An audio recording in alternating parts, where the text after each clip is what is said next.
What's going on, guys? My name is Wade with TechDaily, and in this video, we will be comparing the Samsung Galaxy S20 FE to the new Samsung Galaxy A72. Now, this is an interesting comparison for a couple of reasons, I think. With these two devices, this is sort of where Samsung's smartphone lineup transitions from the so-called budget or mid-range lineup, the A series, to the flagship lineup, the S series. And it's interesting to see how these phones differ. What we have here really is the lowest end S series phone in the S20 FE with the newest, highest end A series device for 2021 in the A72. And I think it's important to break down the kinds of features and add-ons that Samsung includes with each of these phones in order to at least attempt to differentiate them from one another. So that's exactly what we're going to do in this video. I'll go over what's the same, what's different, what's unique with each, and hopefully this helps you decide if either phone is right for you. Right off the bat, let's just quickly talk about pricing and availability so we know what we're working with. Now, when it launched last year, the S20 FE retailed for around $700. Nowadays, prices on this phone have come down quite a bit, and you can snag one on Amazon for $649 new, or even a bit under $500 renewed, which, by the way, is a really good deal, all things considered. The brand new A72, on the other hand, launched a couple of weeks ago at around the $500 price point, but actually that too has seen a price cut already, with Amazon listings showing it at closer to $450. With some deals and discounts and maybe snagging a slightly used model like I mentioned with the FE, these two phones are actually super close in price, which might come as a bit of a surprise. And if you're interested in doing some comparison shopping of your own, I will leave some links down below to the cheapest available prices for these devices. Physically, both these phones obviously look pretty similar. They're both modern Samsung devices after all, so that should come as no surprise. But there are a few physical traits and some features that set them apart. First off, size-wise, it may not be obvious, but the A72 is the larger device. It's a 6.7-inch phone, that's the screen size, while the S20 FE is a 6.5-inch device. Most of that difference comes in height. The A72 is about 5 or 6 millimeters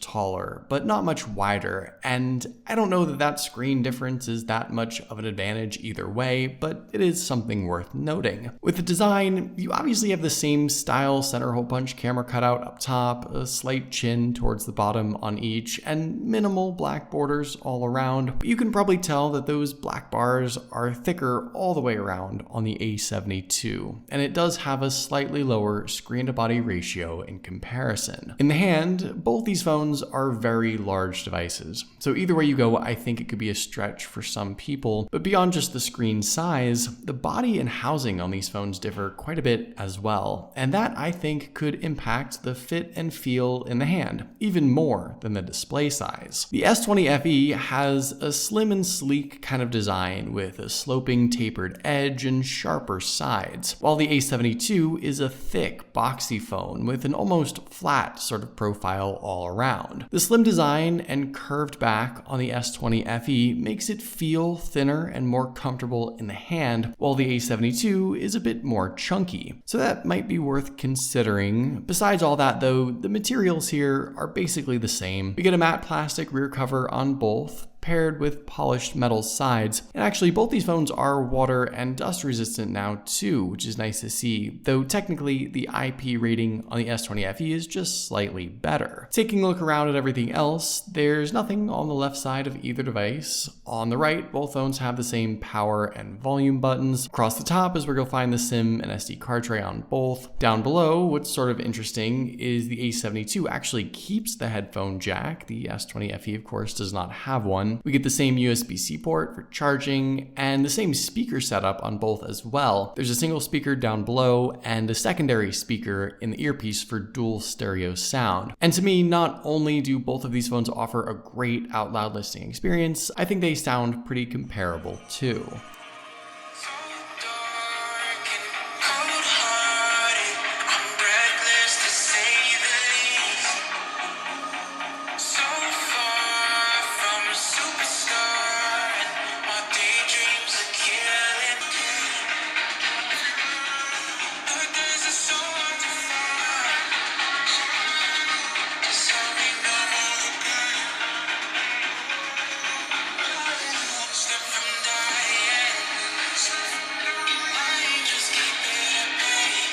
Around back, the camera hardware also differs between these phones quite a bit, and I'll get more into that in just a minute. As far as the unlocking options, both phones have an in-display fingerprint sensor you can utilize, and with this, I think it's pretty obvious that the S20 FE can get you into the phone quite a bit faster than the A72. Everything from waking the device to reading the fingerprint to jumping to the home screen, it's all faster, and it's going to be the same story with Face Unlock as well. The S20 FE has a noticeable advantage, and this is sort of the first hint that out of everything else, it's speed and performance that wind up being the biggest factor that separates these two phones. Before we get into that though, I do just want to quickly mention that both these phones have fantastic displays, but there is something important that sets them apart. Spec-wise, they're both Super AMOLED panels. They both come in at a resolution of 2400 by 1080. The S20 FE technically has a slightly higher pixel density since it is a smaller display, but the real difference here is that while the A72 gets a nicely upgraded 90Hz display, a great add-on for an A-series device, the S20 FE has that flagship caliber 120Hz display. Now, in day-to-day use, are you going to notice any real difference in swiping and scrolling and overall fluidity between 90 and 120Hz? No, probably not. I mean, you might be able to tell that the S20 FE feels a little more responsive here. My touches and taps are a little more fluid, and the side-by-side comparison here could help in differentiating that, but getting a high refresh rate screen on either phone in general is just a big plus, and I think the A72 in particular, having it this time around, is a great add-on. It's just not quite as good as the S20 FE. Everything else about the displays though is comparable, and I think the overall viewing experience with each is fantastic. Technically, you do get HDR10 Plus support on the S20 FE, it's not on the A72. You may or may not utilize that, but in general, everything else, I think these screens do look pretty similar. They're bold, they're colorful, they're plenty bright. I personally don't see any real advantage or difference one way or another. They might be calibrated a little differently with the color balance, but all in all, very comparable screens. It's just mainly that refresh rate that is the deciding factor in my opinion. So like I said, I think the single biggest thing that is going to separate these two phones is the performance aspect. And with this, there's a couple of things to consider.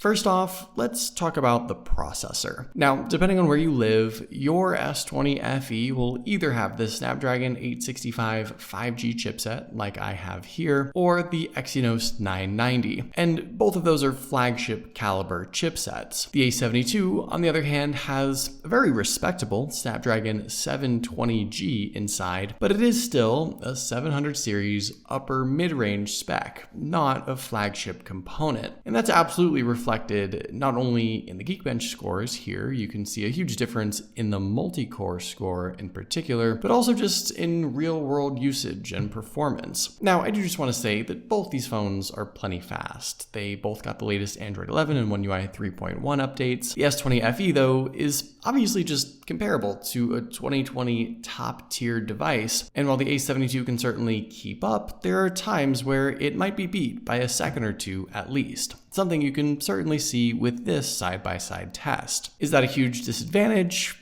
I don't necessarily think so. Even when we push these phones a little harder with some games, the A72 tends to keep pace and loads up just a little behind the S20 FE. It's certainly respectable, and I don't think you'll notice any performance issues or glaring problems. In-game, they both perform flawlessly, and you probably wouldn't even have been able to tell a difference if you didn't see the results side by side, but the difference still exists. And it just comes down to the fact that the S20 FE has that highest of high-end spec inside, while the A72 does not. And that's basically what we're dealing with here. Flagship caliber versus upper mid-range. For 95% of people, is that performance difference so drastic that it warrants jumping to the FE? No, probably not. But for the long-term investment potential, and for things like multitasking, gaming, higher-end performance, for people who want to get the most out of of their smartphone, I think you're gonna get much more bang for your buck in going with the FE. It's also just tough to pass up now, mostly because these phones are so similarly priced now. What's sort of interesting on the other side of things is what we have with the batteries. The S20 FE has a respectable 4500 milliamp battery inside, but the thicker, chunkier A72 actually packs a larger 5000 milliamp battery inside. And paired with the slightly lower specs and lower refresh rate display, I think that's gonna yield a little more life for most people. Is it drastic? No, not really. Perhaps another hour or two during the day. But if battery life is maybe most important to you, it is interesting to see that the A72 potentially has the advantage here. One other thing to just quickly note, the S20 FE does have those additional charging features like wireless charging and reverse charging, neither of which is offered on the A72, but